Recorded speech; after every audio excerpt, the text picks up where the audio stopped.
Welcome to the Weekly Extra Point Live. I'm your host, Moe Khan. With me, as always, is the Mike Sosa of the show, GM Kolethras. I am a very, very successful GM. I am a GM who's a GM, so that works out as well. I'm a big fan of Mike Sosa. I was a fan of him when he was a player, when he was on that Simpsons episode with Daryl Strawberry and the rest of the cast. Yes. And as a general manager now, I think he's doing good things for the Angels. So I like it, I get the reference, and I'm happy. They are, actually, that episode on The Simpsons is a top 5 all-time favorite Simpsons episode by the fans. It merits it. It definitely does. Let's talk about the opening drive here and some key games to look at. First game to look at, Flight of the Conchords, a huge win over the KGP champs, 33-31.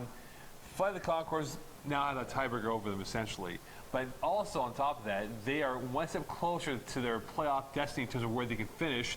KGP champs take a step back with this loss here. GM, your thoughts on this loss? I mean, I called it to begin with. I said of all the games to watch and see, it's going to be the best one to watch, and I was very, very happy with the result. It was a 2-point game. It came out very, very well. FOTC are in 6 right now, and KGP champs are in 4. It's all going to come down to Week 10, as always, which is beautiful. It's what you want to have happen in this division. There's nothing better. Both teams played admirably and excellent. You have both teams with solid two-way players, solid receivers, solid defenders, and it came down, I guess, to a battle of quarterbacks between Jonathan Lemieux and Phil Cutler. Phil Cutler, who is possibility for two-way player of the year at this point. You see right now, again, moving ahead, we'll definitely break down the snare that could play out. And, of course, the Incredibles have a big say in this situation. KGP champs are really going to have to put a lot on their shoulders. We'll go over this in a bit. But with KGP champs' loss against Flight of the Conchords, Week 10, crazy. It's going to build up. I could talk about this for half an hour. We can go even longer if we have to break it down for sure. Let's go on to the next game, Division D, a big divisional matchup. Rogues against Spartans. Rogues with a huge 37-32 win over the Spartans. Kevin Loubet, 5 TDs, 1 INT. Omar Jackson, Jamal Gittins combined for 4 TDs. Looking at this big win for them, A, GM, it gives them huge confidence going into this playoffs, essentially, and B, it also puts them in the driver's seat to clinch first and have a high ranking in the playoffs. Well, they've definitely won they've clinched their division pretty much. They're not going to beat No Regard for the 1 seed, but they can pretty much guarantee themselves a 2 seed, which is perfect because the next closest team is Afra with 7 wins. So provided that provided that the Rogues win this last one, they'll be guaranteed 2 straight away. If not, they'll fall to 3, which is not that big a deal at all. But I mean, Rogues, immensely talented. They look like a Division 5 all-star squad, pretty much. That's what they are. They have a bunch of successful teams that have molded together. And Spartans, for the most part, did very, very admirably. And for a team with not a lot of big names, not a lot of experience besides the season they played last year, did fantastic to measure up to them that close, and it calls into question the playoffs, whether or not it'll be such an easy matchup for Rogues going into it, because it's going to be a dogfight. Well, again, we'll look at this and how it plays out again in our topic, the Power Conference, with the Rogues and Spartans and whatnot. But let's go on to our first topic here, Crazy DC. Yes, the Crazy DC playoff scenario, and given how many teams are clustered together, that is the term I'll use throughout this broadcast, clustered together. Look at DC right now, GM. You have it all here. It's like, what's that term that you use? Not a pin dropping into, whatever it is. But look at the situation right now. One small alteration to the playoff scenario can alter everything else. Like the butterfly effect? Yes, there you go. Thank you. Very, very happy. And I was thinking about Scott Casimir for your jersey, by the way. Oh, there we go. There it was. We Casimir. were discussing it before filming, and Mo couldn't think of it. No cell phone aided. It came to him. This is your media sportscaster. Thank you very much. If you care about English media in Montreal, save TSN 990. That's a plug. Just saying.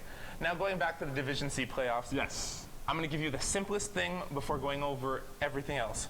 In Conference A, there's one spot left, basically, and it comes down to a game. It's win and you're in, lose and you're out. It's between Mustangs, Gridiron, and Real Deal, 8 and 9 seeds.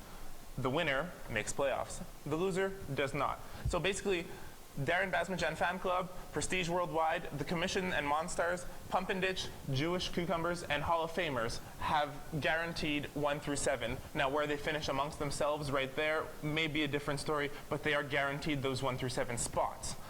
The 8 comes down to that game. That's the simple part. For Conference B, you have from numbers 1 to 8 at the moment, Brocasian Predators, formerly teamless, KGP Champs, Rude Boys, FOTC, $5 Footlongs, and Pap & Co. at 8th. And at 9th, we have the Incredibles.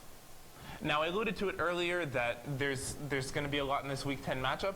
KGP Champs versus the Incredibles affects so many people, it's not even funny. Let's go through the snares one by one. Yeah, absolutely. Because what happens is that if the Incredibles win, there are 7 possible playoff scenarios. So if the Incredibles lose, 1 through 8 who are ranked stay there. They'll be shuffling amongst themselves, but they pretty much stay there. Now, if the Incredibles win, this is what is possible to happen. So pretty much half of the teams in Conference B can be eliminated from the playoffs if the Incredibles win. So anyone who's in Conference B, go watch that game because everything rests on it. Let's take a look. KGP Champs can be eliminated if the Incredibles win, Rude Boys win or tie, $5 Footlongs win or tie, and Pap & Co. win. That's 1. Number 2, Rude Boys can be eliminated if the Incredibles win, Rude Boys lose, FOTC and $5 Footlongs win or tie. Number 3. And Pap & Co. wins. Yes. Flight of the Conchords can be eliminated if the Incredibles win, Rude Boys lose, $5 Footlongs win, and Pap & Co. win. Ridiculous. Number 4. Number 4, $5 Footlongs can be eliminated if the Incredibles win, FOTC win or tie, and Pap & Co. win or tie. Number 5. Pap & Co. can be eliminated if the Incredibles win, $5 Footlongs win or tie, Pap & Co. lose or tie. Number 6. Number 6, either Pap & Co. or $5 Footlongs can be eliminated depending on point differential. $5 Footlongs have a +4 advantage right now, so if the Incredibles win, FOTC win, and $5 Footlongs lose, and Pap & Co. lose, it's going to come down to point differential. And the last one? This one's mathematically possible, but a little bit more ridiculous, but I'll go through it anyway. Either Pap & Co. or Rude Boys can be eliminated depending on point differential. If Incredibles win, Rude Boys lose, and $5 Footlongs win or tie, and Pap & Co. tie, it comes down to point differential. Right now, Rude Boys have a +72 point differential on them, but anything can happen. But basically, that's that. If you care at all about what's going to happen in the playoffs, who you're going to face, basically anyone in Conference B from 1 through 9 need to be at the KGP Champs Incredibles game because it's huge. Okay, Yeah. That's the GM Top 7. I'd like to thank Alex Dakula for helping me compile this. Our statman, the Eagle. Cue the Moe Khan Eagle cry. Perfect. We need to get a soundbite of that for calling the audible. We definitely do. We'll have to ask Cameraman Eddie for that one for sure. Okay, so again, for the 7 snares that can play out, Jim Kolethras will definitely break it down in your article. Yeah, absolutely. It's going to be on paper because I know how convoluted and confusing this sounds with me reading off of a paper. I'll have it all in front of you. It'll be easy and referenceable, but I'm not liable for anything I say. So if I make a mistake, it is the mistake of Robert Campana and not Jim Kolethras. Well, again, we'll look at this next week. Again, the butterfly effect will occur if the Incredibles were to win, which can definitely alter the landscape of the Division C playoffs for one conference moving ahead here. Let's go on to the next topic here, Power Conference. Now, we're looking at the conference that has the most power in Division D. Looking at it right now, in Conference A, you have No Regard at 9-0, Rogues and Spartans at 8-1, TCO at 7-2, Lafleur at 7-1-1, Dragons at 6-3, Sea Assassins at 5-3-1. That's your top 7, excluding the last playoff spots we had in Division D in the 8th spot. the power conference, is this your power conference? Do you feel right now, GM, without making a prediction before the playoffs, that the winner could very well come from this conference? I would actually say yes. You know what? I usually have very mellow answers that either can be construed as one way or the other. But in this situation, I think, yes, absolutely, the winner is going to be from Conference A. I have a lot of faith in a lot of these teams, and it's going to require a huge, huge, huge upset from Conference B in order to do this. I'm sorry if you're in Conference B, but Conference A is the power conference for a reason. And again, you look at all those teams, right? I mean, at some point, whatever the playoff matchups will be for Conference A and Division D, no one's safe. No one's safe, and you can't really call it an upset if, for example, Norregard, who could very well be the #1 seed in the playoffs, were to lose to, say, Lafreux, who could very well end up being 8-1-1 in the second round of the playoffs if they were to meet at that point in the playoffs. That's fantastic, yeah. So, yeah, I mean, the power conference definitely lies in Conference A of Division D, and very well we can see the playoff championship come from there. Yep, absolutely. We'll bring it up. If you want, we can cue this into the Division D's. Division D playoff. I want to do your job for you, but go ahead. Scott Casper himself. The few Division D playoff spots left, and looking at it right now in DD, the few spots left are what? Okay, so in Conference A, you have one spot. You have Stunners, who currently occupy the 8th position, but they are currently in a two-way tie with Marvels, who had a beautiful default game in which that gave them serious plus-minus of 30. Basically, that's going to help them if it comes down to that. And you have the Alcoholics, who are there as well. So, I mean, you have 3 right now who are fighting for that last 8 spot. One's got to win it. If 2 win it, it's going to be broken down to the divisional record, which at the moment favors all 3 because they're all 1-1-0. So that goes without saying that it's going to come down to something there. Now, in Conference B, you have Sons of Seer, who are locked in with 10 points. They won't do much shuffling. But you have Moose, Project Mayhem, Longhorns, and Sids of Sil, who are all fighting for that 8 spot, 8, 9, 10, 11.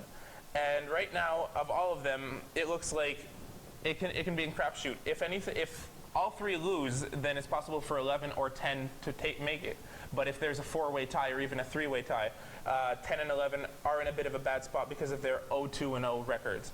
So right now, Moose occupy it. They've been a little bit inconsistent. It's been a learning experience for them, but it would be fantastic for them to make it into playoffs. That being said, it's not going to be an easy one for them. They're going to need to win and win convincingly in order to make it in. So basically, you only have in Conference A and Conference B the 8 seeds left.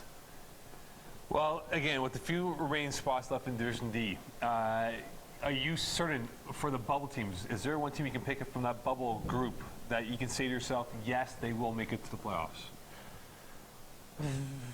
I mean, put you on the spot. No, here, I know I'm on the spot, but like it's anything can happen at any time, and that's the beauty of this. But if I was to pick the one from Conference A, it's the one who currently occupies the 8 seed. It's the Stunners. Chris Olsen, even though he's a first-time quarterback, has a huge weapon in Michael Malignard, who's a great two-way player. Olsen also has more experience than a lot of the QBs in Division D, even though he hasn't played QB. He's been around the league long enough. He knows what's what. In Conference B, I think, you know what, if a team needs to win and does, provided there's more than one team that doesn't win, if only one of these 4 teams win, I think it's going to be the Longhorns because they have the experience, they know what it takes when it's all on the line, and they really, really need to win it. So if there's no 3-way tie or 4-way tie or 2-way tie, I'm going with Longhorns. If not, I think Project Mayhem will sneak in ahead of Moose. So it's either going to be Project Mayhem or Longhorns, with me edging favorably to the Longhorns, but ever so slightly. Again, as we now approach Week 10, so much can be played for in Division C and Division D. And that's why you win, you control your destiny, essentially, and force other teams to win out their games, and hopefully they'll be knocked out because of point differential or them losing a football game. So a lot to be played for in Division C and Division D. As a result, looking ahead here for the games of the week, GM, what games have caught your attention? It goes without saying, Incredibles, KGP Champs. It's going to be an amazing game. Everyone should go watch it. I don't have it on me. You're on the site right now looking at the video. Take a look for yourself. Moe Khan has put me on the spot. Makes it look like I didn't do my homework. That's fine, though. Scott Casper, that you are, sir. Yeah, absolutely. The other two, I mean, if other games that should play out well, should be very, very competitive games to watch. My other 2 picks are Rude Boys versus Predators. 2 very, very good quarterbacks. Great supporting casts. It's going to be a great game there. And then Darren Basmajan Fan Club versus the Commission. It's a replay of last year's finals, pretty much. So that's another big one if you want to watch games in Div C. Essentially, Div C looks very, very good in Week 10. Div D, you've got Les Affreux versus Dragons, which I mentioned previously, that these are teams who know each other very, very well. Dragons have a few injuries, so that's going to hurt their cause a little bit. It's going to be difficult to see what Simon Dagenet is going to do with his two main playmakers missing, whether they're going to have to call in subs or make do with what they do right now. Simon likes to spread the ball around, so it shouldn't be that big a deal, but Mathieu Domon may have the edge on them now because of this. Other ones are Boozer's Lockdown. That's going to be a great game to watch, and I think that if there's anyone who can beat one of the last undefeated teams, I know no regard will go 10-0, but if anyone's going to beat the Boozers, it's going to be Lockdown. They have the great opportunity to do it. And the last one, Longhorns Tyrants, 2 seasoned teams. Longhorns know they have to win it to get in it. That's going to be a good one to watch as well. It's going to be a very fiery, very heated battle. And this is mentioned Lafreux and Dragons. Again, Lafreux 7-1-1, Dragons 6-3. So Dragons can't jump Lafreux in the standings, but this could be a potential playoff matchup if they were to have a close. Actually, they can jump them because it would be with a head-to-head. No, it wouldn't. No, because again, the tie. Yeah, there is 1 point difference. Yeah, exactly. But again, this could be a playoff matchup in the first, if not second round of the playoffs right now. All right, without further ado, GM, when will your article come out? That's putting you on the spot again. Yeah, it's putting me on the spot again. Let's go with Thursday. That's a safe bet. I have most of this work done for me already. It was a freaky Monday. I had to get all of this done for Weppel, but it's huge. Now I can put it all out in my article. Maybe it'll come faster. We'll see. Is that a copy and paste job? Do you cite the... Well, I mean, I cited Alex Dakula last week, but I think this week I will put my own words into it, so it's going to be more than just the bare bones that he gave me. As again, we have the spotlight on you. You being in a tough spot. Yeah, one of the spotlights was flickering. I felt like I was going to have the epilepsy. Exactly. Well, thankfully, no, you do not have that. All right, thank you very much, GM. I look forward to it. Again, Week 10 coming up here, and that's the last week in the regular season playoffs. Come next week, it is the tournament where we break down every playoff matchup for Division C and Division D. Come up next, Don Shepherd with Division A and Division B on the Weekly Extra Point Live.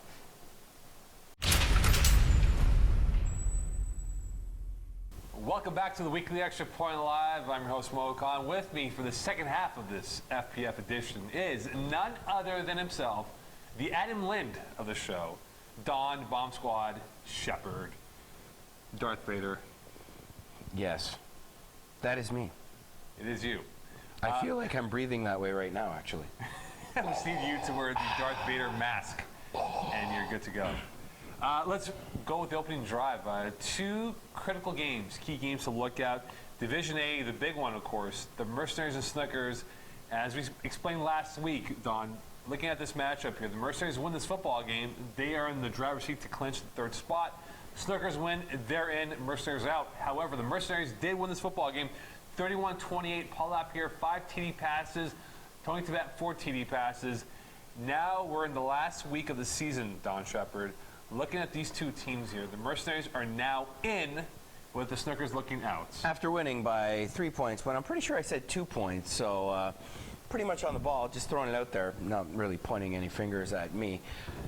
But yes, it's what I saw happening. It looks like they're really in a position, but at the same time, the Snookers go into their last week with some confidence. They've already defeated their opponent who they had defeated earlier in the season, that they need to win to get in.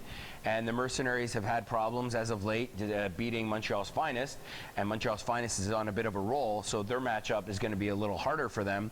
So right now it's really a toss-up. If we obviously know now, Mercenaries, if they win, it's guaranteed no matter what they're in. If they lose, then they got to wait and see exactly what happens with the Snookers so that they know whether or not they are still in the playoffs as the last seed. And again, for Division A right now, which we'll talk a little bit more with the Rainmaker situation here, DA's Finest and Rainmakers will be the 1 or 2 seed. Essentially, what they're fighting for now is who will have the coin toss choice, essentially, pretty much, and who gets to wear white jerseys or black jerseys, whatever they want to do. But the Rainmakers are always white, yes, so exactly. We're playing for a coin toss. A coin toss, essentially. Heads or tails. But we'll talk more about the Division A playoffs now a bit later on here. Looking at Division B here, and a big matchup, a bold statement from the Triple Sixers as they won 47-26 over the Messengers of Happiness. Kareem Shawal, 7 TD passes, Don Shepherd. And look at what he did as a whole. I mean, this is a big statement for the Triple Sixers moving ahead here. They're now in first place, in control of their destiny, whereas with the reeling Messengers of Happiness, you wonder what's going to happen with them if they're going to have a serious swirl down the drain. It's a toss-up. Triple Sixers, it seems like whoever I pick when it comes to Messengers of Happiness is, if it's their game, I pick against them, they win. I pick them, they lose. So I can't win there. So Messengers of Happiness, I give up on you. I have no clue what you're doing. I really hope you don't go down the toilet bowl. I wish the best for everyone. Someone's got to lose. By losing this game, they could force themselves to be in a very difficult matchup with possibly Darkside, possibly Gladiators, depending on how things play out in the end. It's going to be a really interesting last week of the season. As for the Triple Sixers, it's full steam ahead. Pat Jerome is playing a lot more outdoor football and a lot of indoor now, and it's just really transitioning into a phenomenal season for him. He's just such a weapon, really hard to stop. And like I said, Karim is once again on a roll. He's picking it up when he has to, sitting in the driver's seat. They got an extremely talented team, and they could really, really make some noise and capture this title if they keep going the way they're going. You mentioned Pat Jerome, 7 receptions, 3 TDs against the Happiness, so he's definitely on fire or in fuego, if you want to use that analogy. Let's go into the Division B playoff scenarios. As I like to call it, the Division B mess because of what has not been determined. We know some teams who have clinched, but we don't know where they'll finish. Whereas in the bottom half of the division, it's a complete mess. We'll go with the top half first and foremost. Triple Sixers are in first right now, Don. Yep. Win, and they will be the #1 seed for the duration of the playoffs. Lose, and by the way, they play the Big TDs this weekend here. Who sit in second place. Ironically enough, Big TDs, if they win, they'll be the 1 seed. Sixers will fall down to the 2 seed, and you know what? This is flip of numbers here, but this is a huge game, which we'll talk about a bit later on here. The Gladiators we'll get into, as well as the cluster of 5 and 4 teams. But look at the top half here. Sixers, Big TDs, Don. What has to happen? I know you're going to do this as your game of the week here, so you have a prediction at the end. But looking at this game right now, 2 teams, different styles of football, colliding with each other this weekend. It's going to make for very unorthodox matchups. When it comes to the Triple Sixers, what the Big TDs have is a lot of athleticism. And everyone on the planet knows exactly, obviously, who you have to stop in this game. Don't let Pat Jerome score. Much easier said than done. On paper, it's very black and white, but making it happen is a whole nother ball game. So it's the one benefit the Big TDs really have is their athleticism to try and keep up with the Triple Sixers, who have as well an extremely athletic team full of studs, and they're really playing phenomenal. But I think the Big TDs are a team that can compete with them. I think the unorthodox style is very conducive to a difficult defensive strategy to try and beat them, because you can only cover someone for so long, and Jamil Springer just knows how to buy time to throw the ball. And that's been the success for Jamil Springer throughout his career in FPF, is that he'll just run around and wait for someone to get open, because again, it's very tough in football, regardless if it's tackle or flag or touch, to hold off the opponent for so long before they get open. And he has Paul LaPierre, who helps him out with play calling in the huddle. So. And an added advantage to that is Paul LaPierre's height over the middle, which definitely helps Jamil to throw the football up in the air for Paul LaPierre to get that. So that's one key matchup to look at. Now let's look at the middle cluster of teams here. Gladiators, Mike Ditka's. You look at how this is being played out right now, Don. Seeing the cluster teams at 5 and 4, so much over here. Let's remind everyone out there, for tiebreaker scenario, division record is the first tiebreaker with all the teams head-to-head as well as factored in. Once you go beyond two teams being tied, if it's 2 teams, obviously it's head-to-head. Once you get to 3, then it's division, and then point differential. Exactly.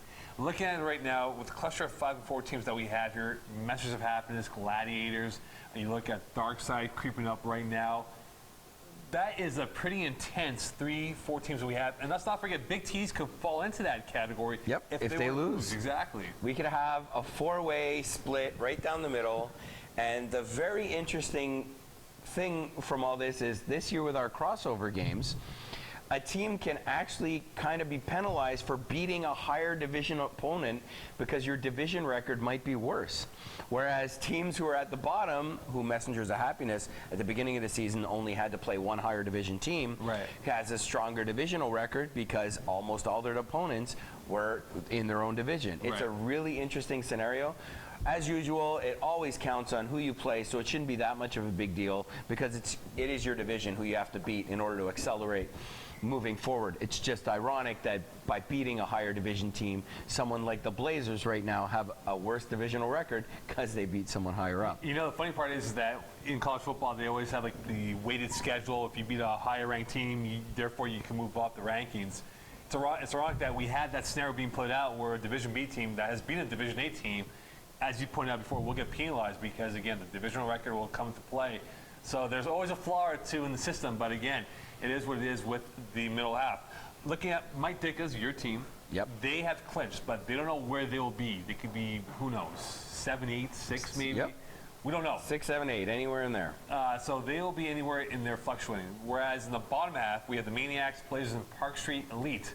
A three-way triangle of love here because, again, the Maniacs and Blazers will play each other this weekend. And we can safely say with question marks or quotations that the winner of that game will clinch a playoffs. Well, no, it's a definite. Yeah, exactly. It's definite. Whoever wins that game is in the but playoffs. there's a scenario, though. But the loser can make the playoffs as well. And also, there's also the tie scenario as well, where we can split the points. But let's not forget, Park Street Elite have 2 more games left in their season. Yep. So they can definitely make up the ground and win 1 out of 2 and benefit from a loss either from the Maniacs or Blazers. So in the case of a tie here, Blazers and Maniacs could get into the playoffs if Park Street Elite loses both their games. But Don, looking at this right now, the mess that we have at the bottom half of the division, what do you think will play out from this? I think, unfortunately, see, the Blazers can absolutely step up and beat the Maniacs.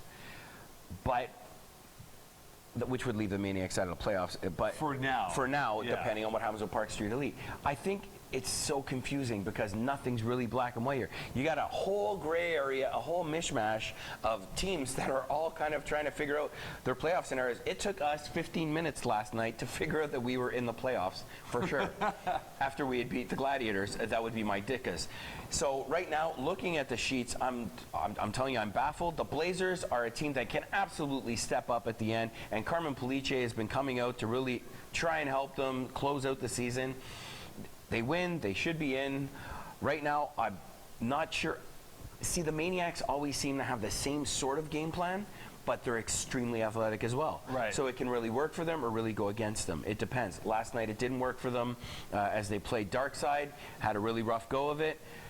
But if their defense steps up and they play a stronger game, they can absolutely beat the Blazers. Right now, I'm saying I think maybe the Blazers have an edge going into this last game of the season. Let's not forget, with the divisional record coming into play, somehow there's a 3-way tie, which could not happen, but you never know, right? The weaker division Well, hypothetically, it could if Park Street Elite ties someone and the Maniacs and the Blazers tie as well.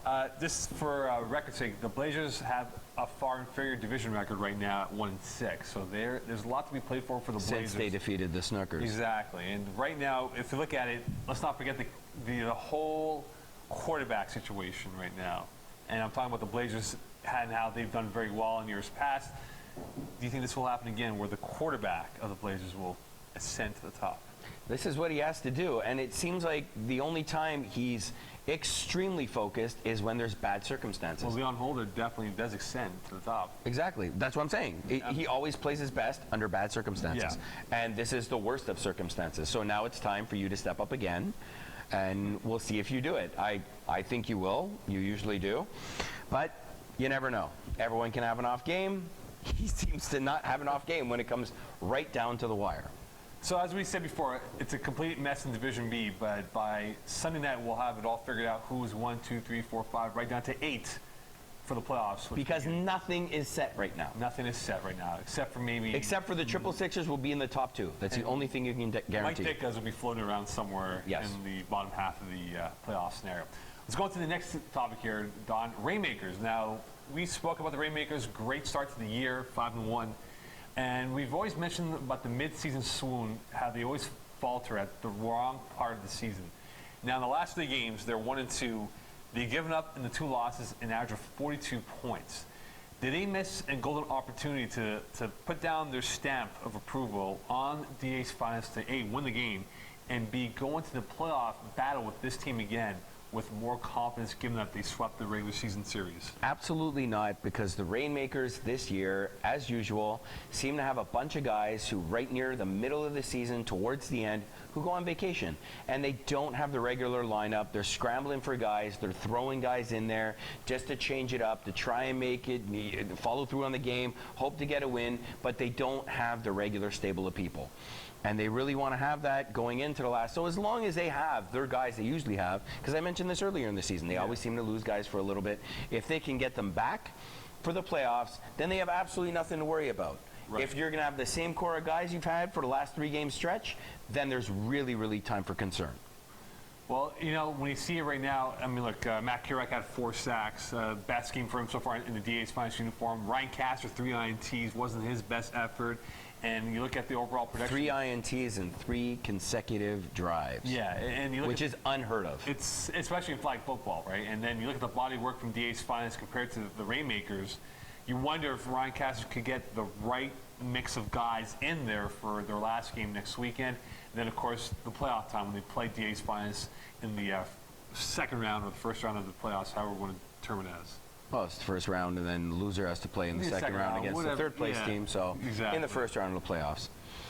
Rainmakers, like I said, their bet is made. They know they're in, so now it's just a question of how you're going to finish your season. So they got a chance right now to get that confidence back, take on the Snookers and exercise the demons of the loss earlier in the season to them, get back on their horse and head into the playoffs going strong, or they can stumble in again and see if they can pull themselves together and maybe go bowling and discuss it all. Or maybe another road trip for that matter. Well, let's not forget, at least the Rainmakers and DA's fans will have 2 attempts to make it to the finals. So Yeah. it's not out of the question if one team loses right away. They do play the third-place team, which could be the Snookers or Mercenaries. We'll find out soon enough. Could hypothetically be a fourth time meeting between these teams Unheard of. Unheard of. in but one season. That's why you play football. Last topic of the night here, playoff matchups in Division B. Since, again, we have the cluster teams, how close they are, which matchup would be more appealing in terms of the viewers watching it? And for your sake, Don, in terms of watching this as a fan, I know my Dickas are involved. Could it be the Dark Side Happiness first round matchup? Could it be maybe the Gladiators against the Happiness, or a Big TDs against Maniacs, or Big TDs against Park Street Elite? Is there a matchup that you say to yourself, wow, this is going to be a lot of fun to watch, and we could see a potential upset along the way? Well, I mean, I love the idea of the big TDs and the Maniacs because both teams are so athletic and so unorthodox.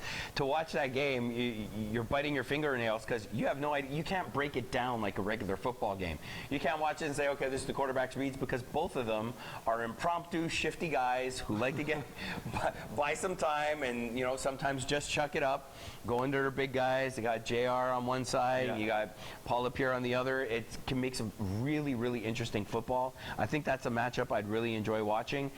Dark Side Messengers I'd really enjoy watching as well because Rajdi Ben Abdelkader and Gino DeFazio know each other so well. They've played each other many times. And Rajdi loves the game plan for Gino. They have a lot of great battles against each other. So that would be a great, but the Gladiators Messengers would make a great matchup as well. Because after playing the Gladiators last night, the one thing we definitely learned is their defense is ever evolving and they shift on the fly. They find and adjust to what you're running very, very quickly. So that could be a very interesting matchup as well. The division is so tight and so talented, it could be anybody that would make a really exciting game. This is a convoluted, completely messed up division where your first seed can absolutely lose to the 8th seed. It is very possible. Of course, this matchup most likely will not happen. A very minimal chance. But I would love to see Mike Dickas against Triple Sixers.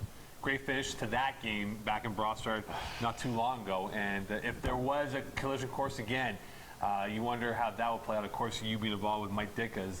So whatever matchup we get in the first round for these teams here, it's going to be very appealing because of how close the finish was for the top half and also for the bottom half. So we'll find out in due time. All right, let's go to the last topic here. Games of the week. Again, last week, week 10 of the FPF season. And essentially a lot is on the line to get into the tournament for both divisions. Division A, what game has caught your attention, Don? It would definitely have to be the Snookers and the Rainmakers. As I said, this is a statement game for Ryan Kastner. They really need to get the confidence back up heading in the playoffs as they're going to face Montreal's finest. Not an easy game. It's going to be very tough. Meanwhile, the Snookers are fighting for their playoff lives. They've already beat them once this season, so they just got to come out, repeat it again, and then they could be in the playoffs as long as the Mercenaries don't beat the finest. Right. But they control their destiny. If they want a shot, they know they got to win. So it's going to be very interesting on that end. They make for very interesting matchups on the field. Very exciting game the first time. I'm using very a lot because these are both very impressive teams. Very. Very. So I really think it's going to be a phenomenal battle. I think given that the Rainmakers are mixing and matching too many people, if they don't have their starting lineup from the first 5 games of the season, I believe the Snookers are going to win. If they have their roster from the first 5 games, Ryan Kastner is going to need to pull it together quick and get used to having all his guys back, and then I think the Rainmakers will win it out. So that's exactly how I'm calling that one. Division B, we have a lot of great games on the docket here, but there's one that's going to stick out the most, though. Which one? Absolutely, it's got to be the Big TDs and the Triple Sixers. Like I said earlier, phenomenally athletic teams, great rosters. It's going to be an extremely great matchup. I'm not even going to mince words. It's very simple. Triple Sixers win, they're in first. Big TDs win, they're in first. Triple Sixers lose, they drop to second. So they're guaranteed 1 or 2. Big TDs lose, they can end up in a ridiculous tie with a whole bunch of people right in the middle. Now, some of them are playing each other this week. So the the Big TD's got a lot to play for here. They're going to be really motivated. I know Jamil Springer really wants to go out on top, and they're going to have a lot of motivation. I just think the Triple Sixers are playing really good football right now, and they're very hard to beat. I think it's going to be an extremely close game, and we'll go with 3 points this time. I say the Triple Sixers are going to win by 3 points. There you go. Our Jimmy the Greek over here. Jimmy the Greek. John Shepherd picking the No Africa references, though. No, absolutely not. But picking these point spread in the Triple Sixer game over the Big TDs. All right, without further ado, as we approach the playoff scenario, we'll definitely break it down next week with our playoff matchups. Stay tuned for that. And don't forget, Darren Bazerjan will have the Division A and Division B articles gearing up for Week 10, and then as we head into the playoffs. And without further ado, the road show not too far away, as we look forward to being in Brossard, Quebec, August 19th. We'll see you there. And the magic words, please. That is it for us here at the weekly Extra Point Live. And now let's listen to Moe Khan say, Good night, Regina, Saskatchewan. Mosaic Stadium. good night, Vagina, Saskatchewan. Watch me not stop, though.